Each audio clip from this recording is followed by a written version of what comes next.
Do you think that message has got through to the New Zealand public about the maintenance side of things? It's not just about building new, it's looking after what you currently have. I think it's getting there, right? I think it's a message that people believe very quickly. I would sort of say for many years, this hasn't been on the agenda, and there's sort of but what we have seen is projects that haven't got underway, right? We've seen kind of latency when it comes to CapEx. And then alongside that, we've seen declining levels of service. So when I'm sort of out there talking about these issues with people on the ground, there's nothing new here. Like, assets need to be looked after. It's probably what we should do first. So I think it's a message that's resonating. The challenge we have really is that it's always competing against the shiny and new, isn't it? And it's very difficult to cut a ribbon on, a well-painted classroom.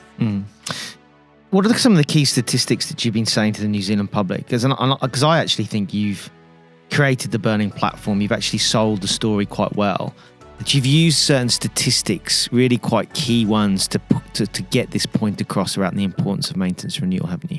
Yeah, we have. And I mean, I suppose the key one we wanted to be able to say is, what does our capital budget look like? And what does the renewals component of that look like? And then we have focused the attention to the non-renewals CapEx budget. Now that is a provocation, because the renewals CapEx budget should be about 60% of the total. So for New Zealand, what that means for central government is that the non-renewals CapEx budget is in the order of 125 billion.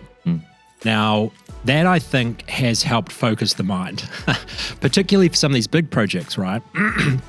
In New Zealand, if we think about Auckland Light Rail or a second harbour crossing, these are both 20 billion plus projects. You look at that and you go, that's getting towards half of your total non-renewals CapEx budget over 30 years. That's a big bet, right? And so I think by doing that, we, you introduce a whole series of different questions about the nature of some of the problems that we face, which I think actually speaks to people's lived experience of this. Yeah. That, we have a lot of needs out there, whether it's regional connectivity, whether it's decarbonisation, and it all feels like it's going quite slowly.